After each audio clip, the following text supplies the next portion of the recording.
What do we need to know about investment structures?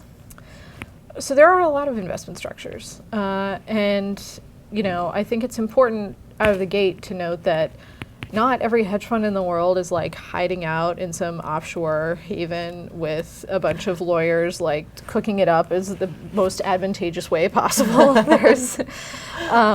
There are a variety of strategies that can fit into mutual funds, for example.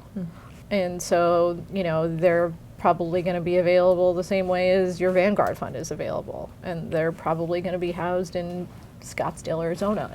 And it's just going to be kind of a different thing. There's European structures like UCITS, which is kind of their version of a mutual fund that's very popular. And it's taking off now, even outside of Europe, and Asia is using it. But it behaves similarly to a mutual fund. It's, it might be a little bit more expensive, it might be less risky, but it's good for conservative investors or investors that want a very regulated fund vehicle.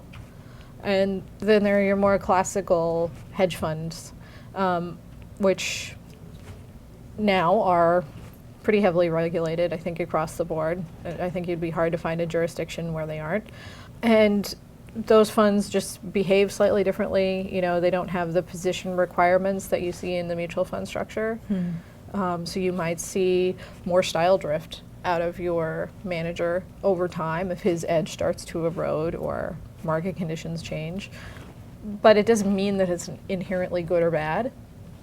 I think it's just important to focus on less about the structure, but just focus on the outcomes and abilities of the funds that you're working with and what makes you comfortable. I think the most important part about the structure is just the disclosures. If you don't understand the disclosures, or if you're getting complacent in your diligence process because they've been a top performer, that's how a lot of people get burned, because they don't really understand what they are holding, and they don't understand, what the rules are.